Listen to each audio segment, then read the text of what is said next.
Enquanto o pessoal está entrando... Ixi! Fala para os meninos que eu mandei um convite para eles para ver se eles conseguem entrar pelo e-mail. Ver se receberam o e-mail. Não sei o que aconteceu, viu, gente? Aí, Edmar, O Rod- consegui, obrigado. Ah, ótimo. Valeu. Não sei o que aconteceu, Gabriel. Me desculpa, perdão. Não, sem problemas. Provavelmente foi a internet aqui de casa. Ah, tá. Aí todo mundo conseguiu. Não só a Beatriz que está tentando entrar aqui, ó. O Rodrigo está aqui, conseguiu entrar. O Gabriel Willerman está aqui. E a Beatriz entrou. Oi, Beatriz! Deixa eu pegar aqui. Qual que é o grupos terroristas? Terceira série. Não, não é aqui não. Onde que tá? Hoje foi. Hoje foi. Eu tô desde as 7 horas da manhã, desde 6h30 aqui em frente ao computador. E aí eu não tive como organizar os arquivos. Cadê Guerra Fria, Guerra Fria, Guerra Fria? Deixa eu ver se está aqui, Fidel Castro. Não está aqui. Onde que pode estar? Terceira série, orientações, não. Apresentação intervalos, grupo terrorista aqui. Moçada, é o seguinte, nós já fizemos algumas atividades, a gente já fez aquela atividade lá do sumário, a gente fez essa apresentação de trabalho aqui, que está ficando maravilhosa, e a gente vai fazer também, a gente já fez também um Kahoot, e a gente vai fazer também uma atividade mais especificamente, após as apresentações, muito provavelmente na semana que vem. É uma atividade de verificação da aprendizagem em que eu vou colocar o formulário aqui, a gente vai fazer durante a aula. Então, a gente vai ter aí uns 50 minutos para fazer a atividade. E aí é uma atividade pequena, não vai ser grande não, vai ser umas 6 questões no máximo, com umas 2 questões no máximo, questões dissertativas, e a gente vai manter essas atividades mais ou menos constantes, para manter um ritmo de estudo, tá? Eu preciso que vocês consumam as listas que eu estou colocando. Como agora os temas eles são muito amplos, assim, isso é muita coisa, ao mesmo tempo, é muita informação, a gente vai tentar dar uma sistematicidade melhor nisso para que vocês consigam acompanhar melhor. Bem, de qualquer modo, então, a gente vai combinando. Hoje terminam as apresentações e aí a gente abre amanhã para a gente conversar um pouquinho sobre os próximos passos, o que vai ser feito, o que não vai ser feito, enfim, tá bom? Então, deixa eu abrir aqui para a Ana Laura, terminar o trabalho dela, e aí depois a gente vai para Eliza e para Luísa.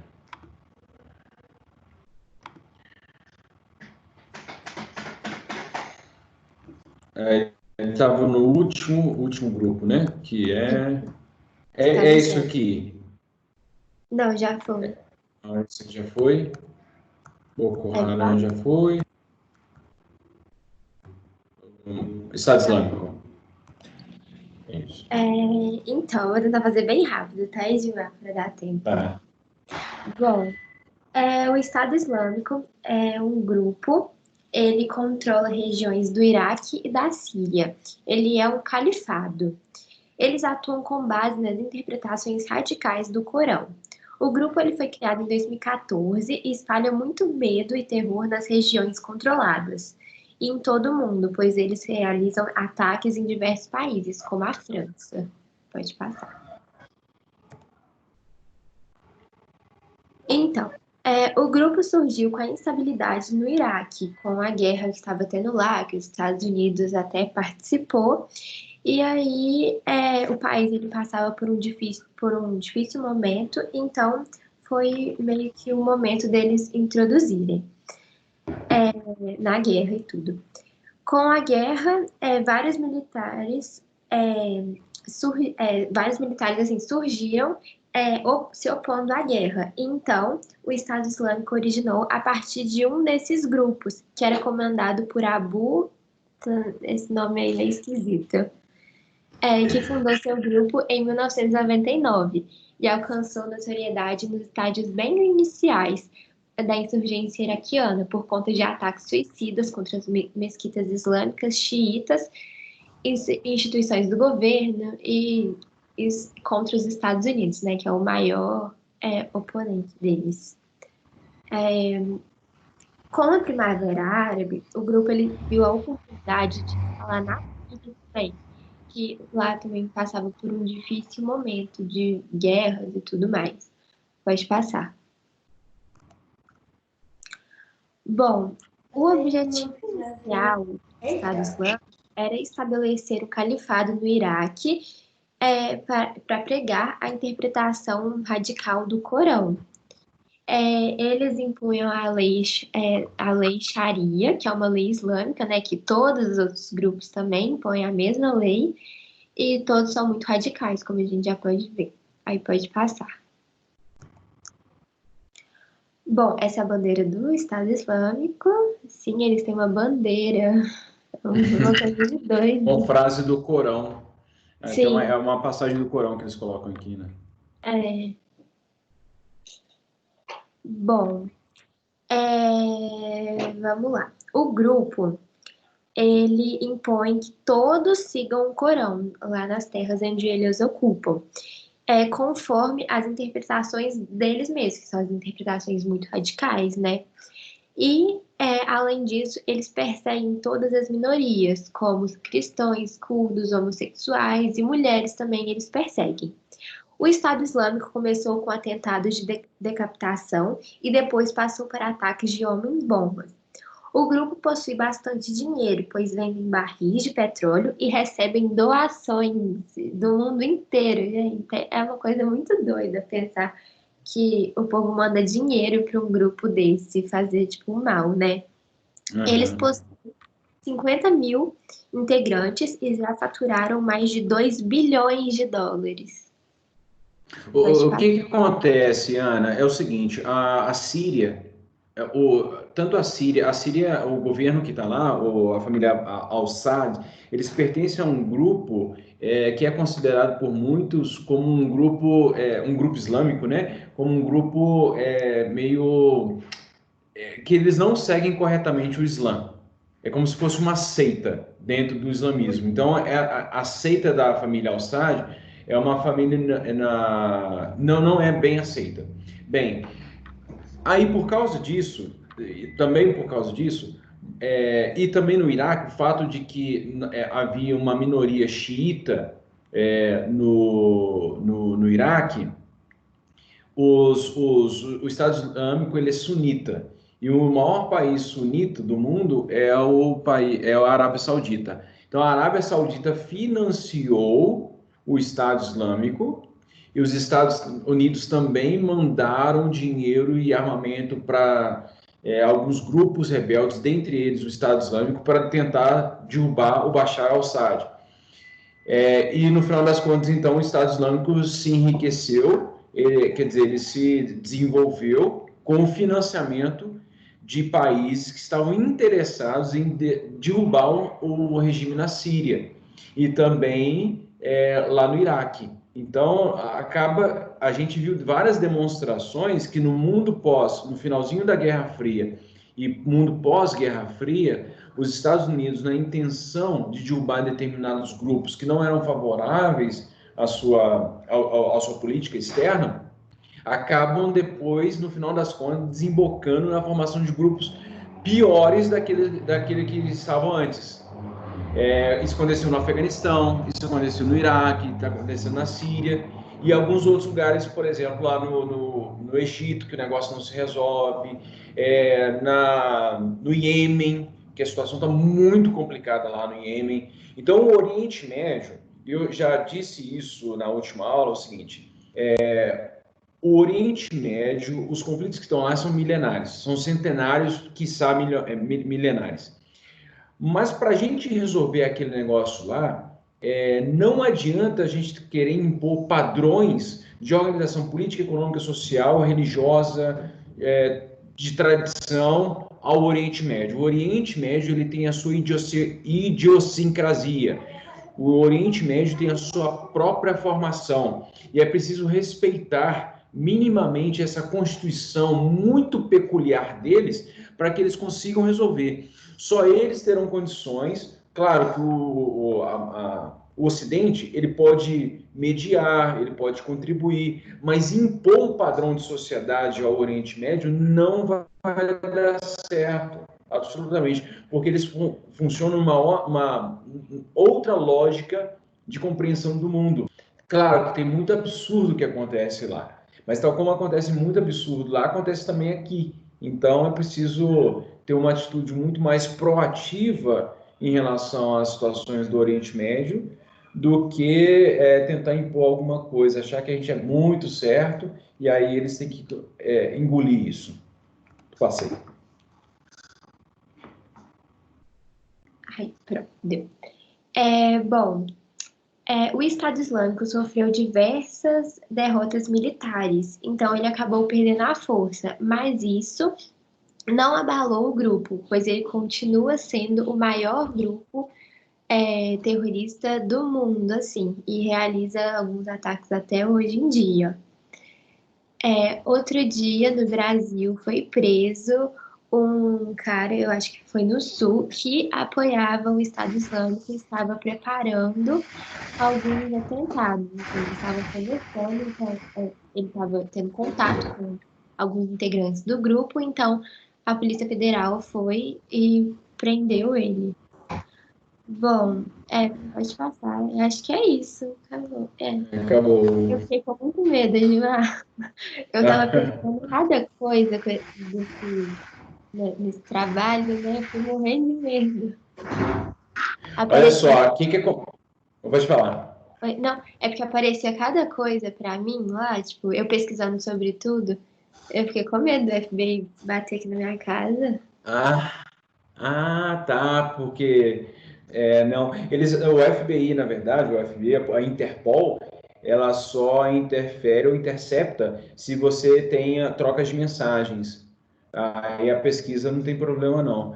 Acontece o seguinte, a gente está vivendo tempos muito delicados, porque não sei se vocês já repararam, mas todas as vezes que você, até mesmo no WhatsApp, quando você troca determinadas mensagens com os seus amigos, podem ser mensagens privadas, inclusive, a internet, de uma forma geral, começa a dar disparos relacionados aos assuntos tratados ali no particular. Então, assim, a gente está com uma sensação de estar constantemente vigiado. E aí, moçada, para falar um pouco disso, eu recomendo efusivamente que vocês leiam o livro 1984, que eu coloquei aí no chat, que fala justamente dessa hipervigilância que existe em algumas instituições. Por quê? Porque as redes sociais agora viraram um território de ninguém. Todo mundo vai lá, todo mundo coloca o que for. Claro que tem vigilância, mas tem outros recursos, né, de busca de informação, de acesso a vídeos que não são recomendados para ninguém, enfim. Então, assim, a chamada Deep Web, né? Então, a Deep Web é um território caótico, eu nem sei como é que é a aparência desse local. De qualquer modo, quando a gente pesquisa assuntos mais delicados, a gente tem que tomar cuidado mesmo, porque podem aparecer coisas muito ruins e feias de se ver. Bem, agora, quem vai apresentar o trabalho para a gente é a Elisa. Elisa, Oi, você Edmar. está aí? Bom dia, Oi. gente. Bom dia. Você poderia abrir para mim? Sim, Compartilhar? eu preciso buscar aqui. Eu postei no Conex. Eu vou lá no Conexa. Ô, Edmar, esse trabalho foi difícil, hein? Que isso? É Mas muito vocês difícil de achar. Vocês estão indo super bem. Eu estou gostando tanto da apresentação de vocês. Eu tô falando do meu tema mesmo, tipo, grupo mafioso. Não tem no livro, não tem lugar nenhum. Então, tipo, ele não ficou tão recheado de informações. Ele ficou mais do que eu achei mesmo. Não tem problema, Elisa. Não tem muito. Esse é um outro território restrito. para você descobrir informação de máfia é uma coisa muito complicada. A sua foto é igualzinha da sua irmã. Não, a dela é outra. Não, mas parece. Deixa eu compartilhar minha tela aqui agora.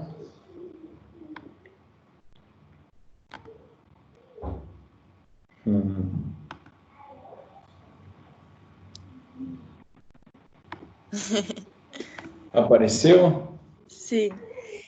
Bom dia, gente. Então, eu vou falar dos grupos mafiosos. Aí eu coloquei essa imagem aí dos Simpsons, né? Que tem esse grupo aí. Muito legal. Então, vamos começar. Pode passar, Ed. Então, eu vou começar falando que é máfia, porque, tipo, eu não sabia definir. Tipo, eu tinha noção do que era. Então, eu busquei no dicionário, assim. Aí é qualquer associação, organização que usa métodos inescrupulosos para prevalecer seus interesses ou controlar uma atividade. Para quem não sabe, inescrupuloso é tipo desonesto. Aí eu coloquei uma observação também, né? Que os mafiosos falam que máfia não é o nome. Ixi. Não. Por que saiu?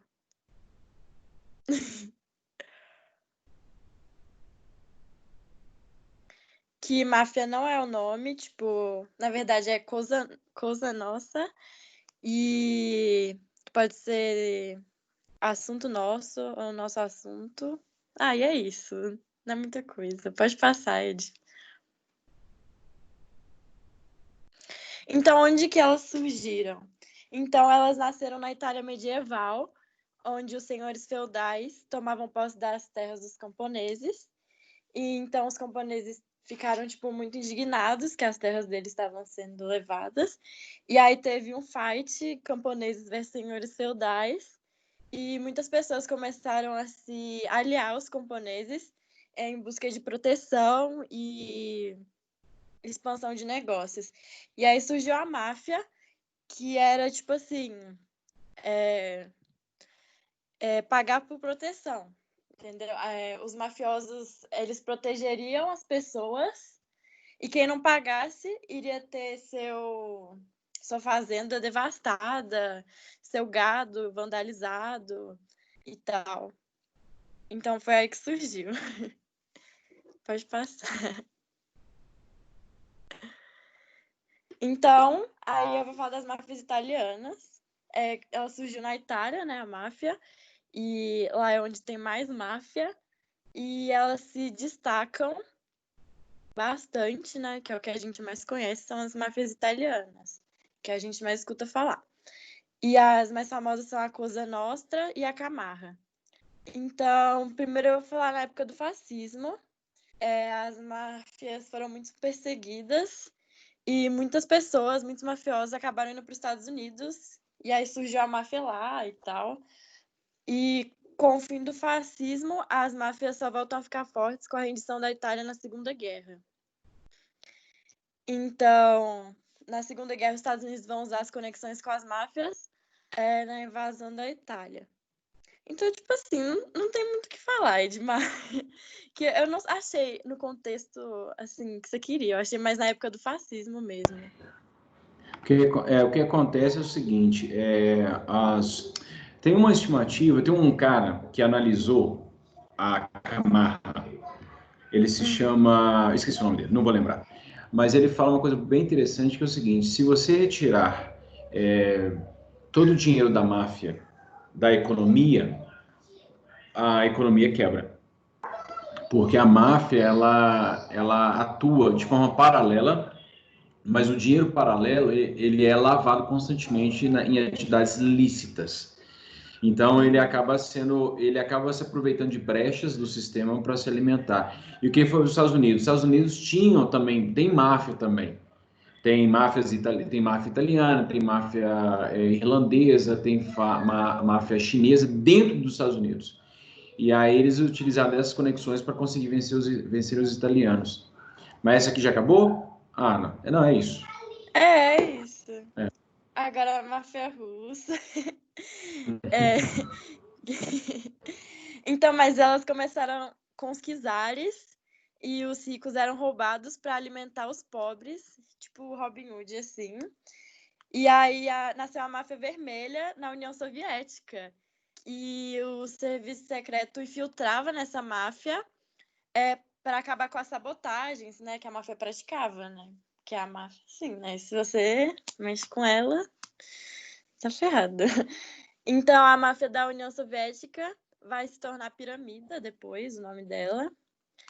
E onde os policiais, que eram os Siloviks, não sei falar, vão se juntar aos criminosos. Aí é aquilo, né, que a máfia faz.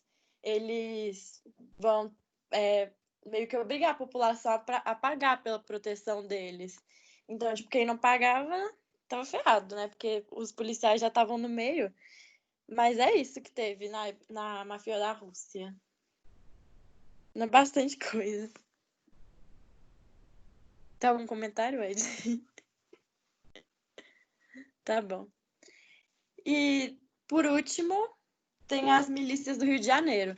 E isso é um assunto que eu ouvi muito falar, mas tipo, eu nunca busquei, nunca quis saber. E eu achei muito interessante, porque é aqui no Brasil, né? Então a gente tem que saber disso.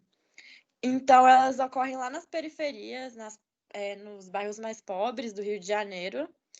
E elas ocorrem para combater o tráfico de drogas, né? Porque é muito perigoso. Então, elas são formadas normalmente por policiais, militares, bombeiros e pessoas também que não estão mais na ativa. E essas pessoas, eles vão cobrar taxas de proteção sobre a população local. E, tipo, quem não paga é ameaçado também. E aí eu coloquei a imagem do filme Tropa de Elite, que fala disso. Se eu não me engano, é o Tropa de Elite 2, mas eu não assisti também, mas eu sei que fala bastante, que eu achei interessante.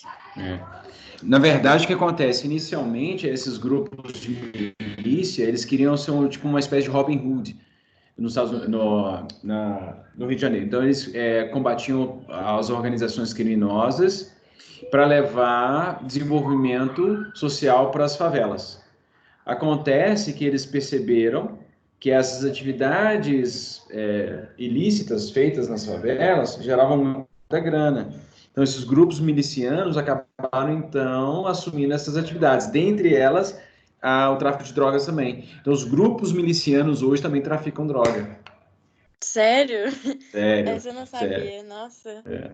E é E policial, eles militar e tudo. são policiais militares. O Tropa de Elite 2 mostra muito bem isso. E como que no Rio de Janeiro a articulação entre milicianos e os políticos é muito forte. Para vocês terem uma ideia, por exemplo, o atual presidente, no finalzinho ali da década de 90, ele defendeu a existência das milícias, achando que era uma coisa boa, inclusive o filho mais velho, quando era deputado estadual, na LERJ, na Assembleia Legislativa do Rio de Janeiro, esqueci o nome dele, mas o Flávio Bolsonaro. O Flávio Bolsonaro, ele teve alguns milicianos que eram do seu gabinete e os seus familiares também. Inclusive, vocês viram, né, recentemente a prisão do Queiroz, Fabrício Queiroz. O Fabrício Queiroz é um amigo pessoal do presidente e ele tem envolvimento com atividades milicianas. Então, portanto, você tem ali uma série de... o poder miliciano está muito articulado com o poder político no Rio de Janeiro. Então, é muito difícil que os políticos cariocas tradicionais não estejam envolvidos de alguma forma com as atividades milicianas. Por isso que o Rio de Janeiro é um estado completamente quebrado, completamente desorganizado, porque lá a política apodreceu de uma forma quase irreversível. Não sei se tem salvação aqui lá. Uhum. Ed, mas foi isso. Eu achei muito importante esse trem de milícia, porque a gente tá no Brasil, né?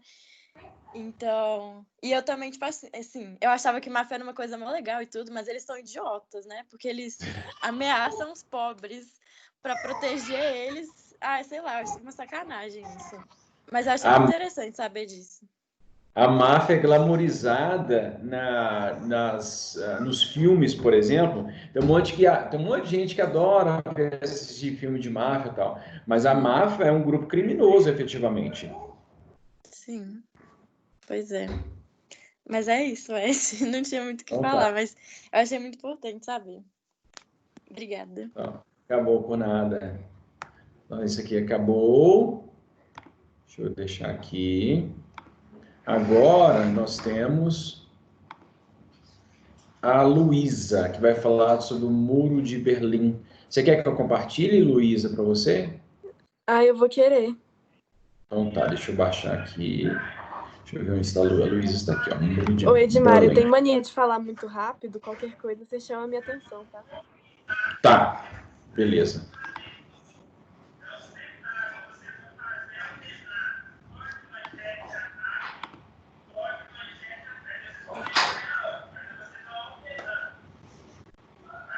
Tá.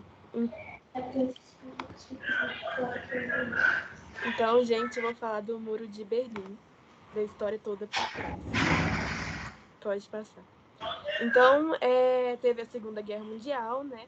E aí, depois da Batalha de Berlim, a Alemanha se rendeu. E aí, os aliados, que foram os vencedores da guerra, que é os Estados Unidos, a União Soviética, a França e a Inglaterra, principalmente, né? Eles resolveram dividir a Alemanha para poder enfraquecer ela, eles imporam diversas indenizações para impedir que o país se tornasse uma potência, né, de novo.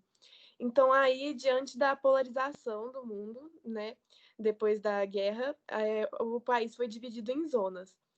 E aí foi a República Federal da Alemanha, que é a Alemanha Ocidental, que era controlada pelos Estados Unidos, e a República Democrática Alemã, que era a Alemanha Oriental, controlada pela União Soviética. Assim, teoricamente, também teria que ter a França e a Inglaterra nessa parte dos Estados Unidos mesmo, mas assim, quem participava ativamente eram os Estados Unidos, né? Por causa daquela situação entre os Estados Unidos e a União Soviética.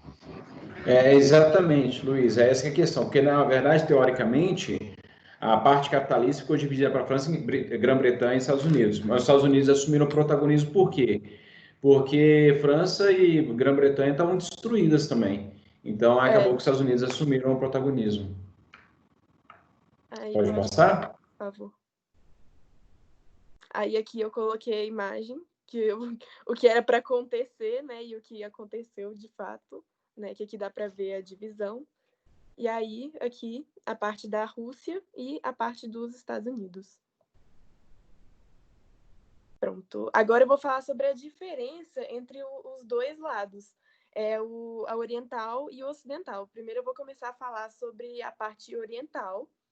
E a política, né, da parte oriental adotou a política da União Soviética mesmo, que tinha um grande partido, que era o socialista. Até havia alguns partidos menores, mas eles tinham pouca representatividade e era sempre voltado à parte socialista, né, porque era proibido ter partidos de oposição e não havia também as eleições diretas.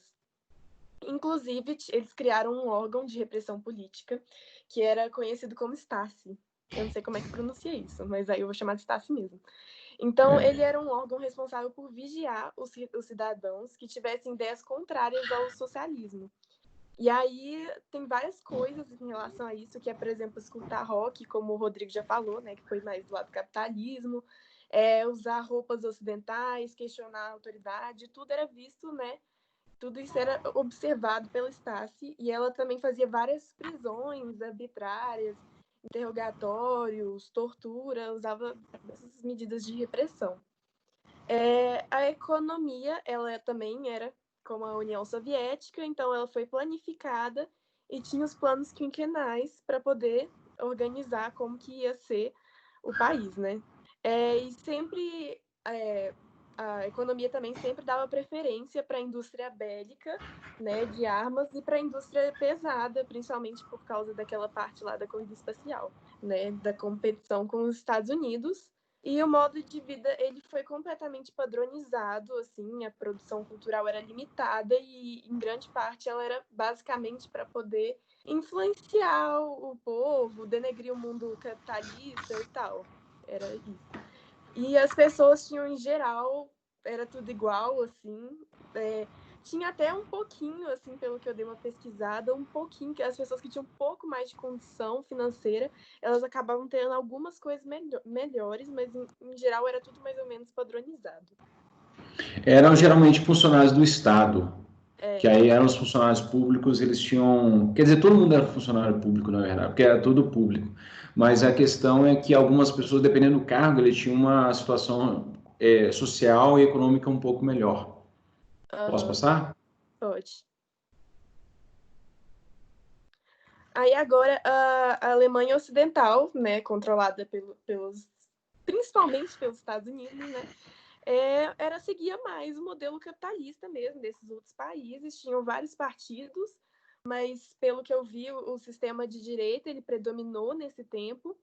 E por meio do Plano Marshall, né, que os Estados Unidos criou para poder ajudar a recuperar a Europa, então a Alemanha Ocidental recebeu muitos investimentos dos Estados Unidos, mas muito mesmo, e acabou até sendo uma potência, né? Não era ideia inicial, mas acabou sendo.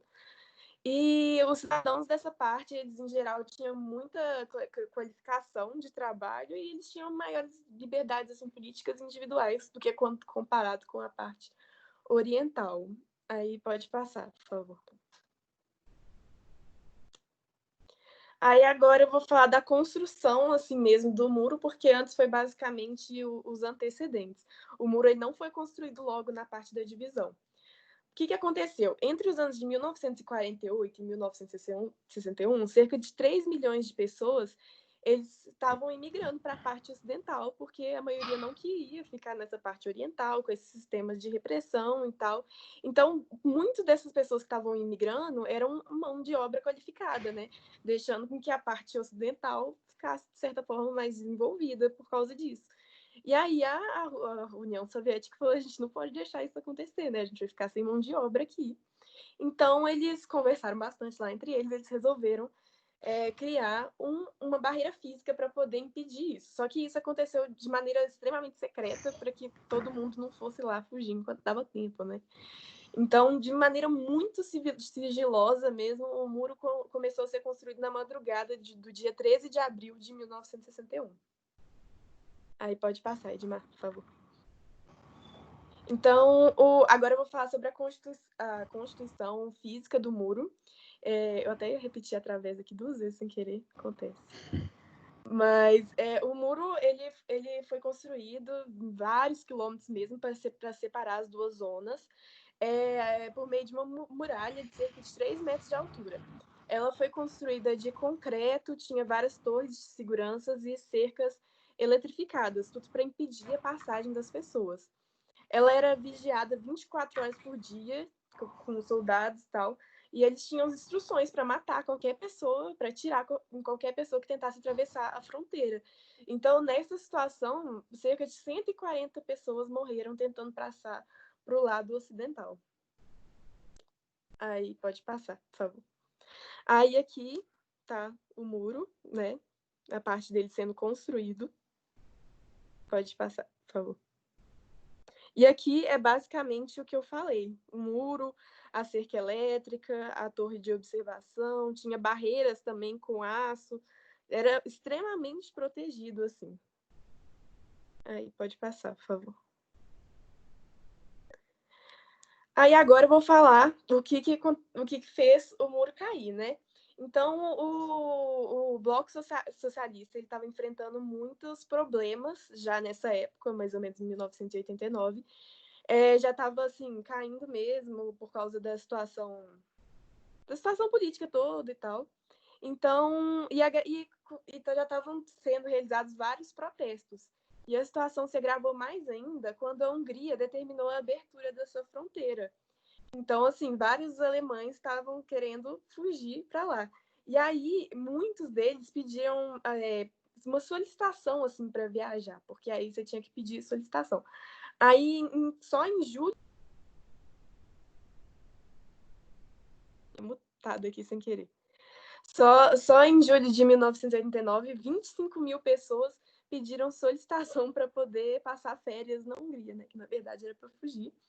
E eles geralmente iam para a Hungria e depois eles passavam para a Áustria. E aí agora o que fez mesmo o muro cair foi que em 9 de novembro de 1989, em uma coletiva de imprensa, o porta-voz do governo da Alemanha Oriental anunciou, sem querer, assim, errado, que as fronteiras do país iam estar abertas. Aí todo mundo falou, nossa, que oportunidade para poder fugir, né? Então, aí no mesmo dia, milhares de pessoas foram para a frente dos muros para poder atravessar. E aí, para poder evitar uma tragédia, o governo acabou confirmando a abertura das fronteiras nessa madrugada, do dia 9 para dia 10 de novembro, e milhares de pessoas se uniram para poder derrubar o muro de Berlim. Aí pode passar, por favor. Então, agora eu vou falar sobre os significados mesmo da queda do muro. O muro ele representou o símbolo máximo, sim, da bipolarização do mundo, né, entre os Estados Unidos e a União Soviética, e a queda dele mostrou a decaída mesmo da União Soviética. Além de unificar a Alemanha, também a queda fez com que a Europa se apresentasse mais unida, e eles criaram depois até a União Europeia em 1993. Eu até esqueci de falar que o muro caiu em 89, e em 91 logo a União Soviética foi desfeita. E aí, a partir de então, a política se redirecionou, assim, e começou a ser criado no mundo, assim, a predominância da corrente neoliberal, desculpa.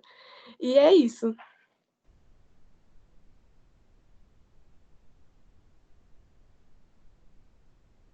Edmar, você está mutado.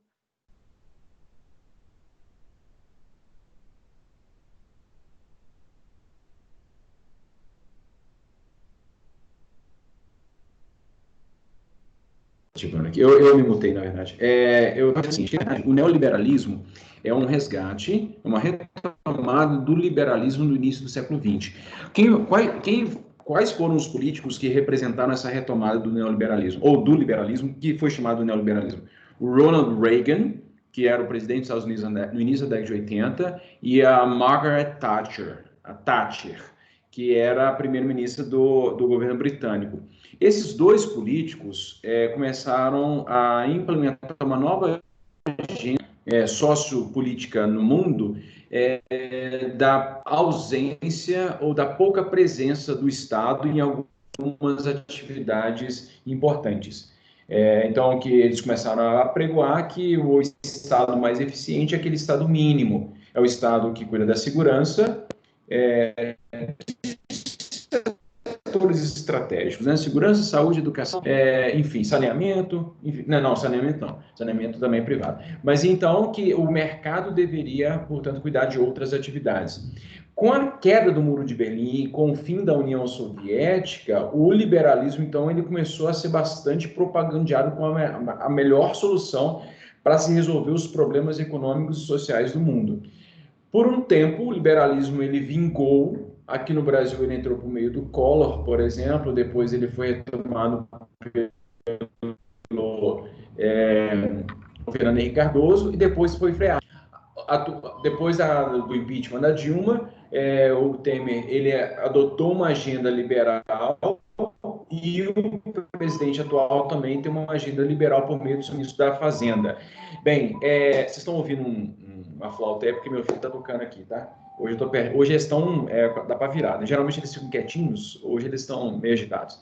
Mas enfim, eu estava dizendo o seguinte, que o liberalismo, portanto, ele foi a agenda política e econômica predominante no mundo após o fim da Guerra Fria. Só que isso também teve um prazo de duração, e isso veio até mais ou menos 2008, quando teve um colapso também, uma crise mundial, que se iniciou nos Estados Unidos e depois se espalhou pelo mundo inteiro. E agora, recentemente, mais no finalzinho da década de 2010, a gente está vendo tá vendo, na verdade, um caos. Por um lado, há políticos que querem reafirmar a política liberal. Então, por exemplo, né, o nosso presidente atual e também nos Estados Unidos com Donald Trump. Por outro, nós temos uma pandemia. E a pandemia acabou requisitando dos estados uma forte intervenção econômica. Se os estados simplesmente não atuarem para tentar salvar empresas, bancos, pessoas e por aí vai, a economia já descambou. A gente vai ter uma forte recessão econômica, talvez uma das piores recessões econômicas da história. E o Brasil, com certeza, o Brasil está recuando a economia talvez em quase 10%. É um recuo avassalador, terrível, que a gente não tem ainda a dimensão o que isso vai representar na prática. A gente não sabe viver isso, porque talvez a gente nunca tenha vivido isso. Porque, por exemplo, mesmo nos momentos de crise econômica na década de 80, no Brasil, por exemplo, o saldo negativo era coisa de 1%, 0,5%, ou quando tinha um desenvolvimento positivo era de 0,5% desenvolvendo, enfim. A gente não sabe o que vai acontecer. De qualquer modo, o debate está aberto. Qual é a melhor forma de conduzir a economia? Por meio de intervenção do Estado. O Estado tem que ser mínimo, o Estado tem que trabalhar só com setores estratégicos, a gente tem que privatizar tudo, abrir concorrência. Quem lida melhor com os serviços que a população demanda? Isso está, por exemplo, na pauta da discussão a respeito do saneamento básico. Semana passada, o Senado aprovou uma regulamentação de que o sistema de saneamento básico ele pode ser privatizado. Então, as empresas que, por exemplo, aqui no Minas Gerais, a Copasa cuida da água potável e também do recolhimento do esgoto, enfim, né, do saneamento básico de uma forma geral. Então, é uma empresa que vai poder ser privatizada. E aí a questão o campo privado fornecerá melhores serviços para a população, porque, afinal de contas, o Brasil, ele tem grande parte da população brasileira não tem acesso à água potável, não tem acesso ao sistema de saneamento básico. Portanto, é uma discussão que está aí colocada. O fim de políticas liberais, pelo menos no século XX e início do século XXI, se deu por meio de crises econômicas. O fim de regimes ou fim de sistemas em que o Estado atuou também muito fortemente se deu também por meio de crises. Então, aí o debate está aberto e aí vocês vão ter que escolher, vocês vão ter que se posicionar diante disso. Qual é a melhor forma de se conduzir a economia do país? De forma mais privatizada ou de forma mais atuante do Estado? O Estado tem que cuidar de mais setores ou não? Então, está aí aberto para vocês discutirem à vontade. Não, eu acabei falando demais e tinha mais um slide aqui para a Luísa falar. Desculpa, Luísa. Era só as imagens mesmo, assim, para mostrar a derrubada do muro. Ah, tá. Sabe o que é triste? Porque eu tenho lembrança pessoal do dia que o negócio caiu. Eu não entendia. Eu lembro do Pedro Bial. Pedro Bial é um cara que trabalha na Globo até hoje, e ele era repórter, e ele falando, cai o muro de Berlim, aí mostra o pessoal quebrando o muro e tirando os pedaços, a galera tirando para, sei lá, ter uma lembrança do muro e tal. E a juventude foi para cima do muro e quebrou o muro todo e tal. E os soldados do lado oriental ficaram ali impassíveis, não podiam fazer nada, né? Que era a vontade do povo. Então, aí as fontes bibliográficas, e aí muito bem. Ô, moçada, é o seguinte, então, deixa eu descompartilhar minha tela. Alguém pediu para falar. O Gabriel Araújo. Fala, Gabriel. Só que o Gabriel Williman mandou uma mensagem aqui para mim, que ele pediu desculpa que ele não conseguiu entrar na aula hoje, que ele está ajudando o pai dele a consertar o para-raio, que parece que quebrou. Ah, tá. Beleza.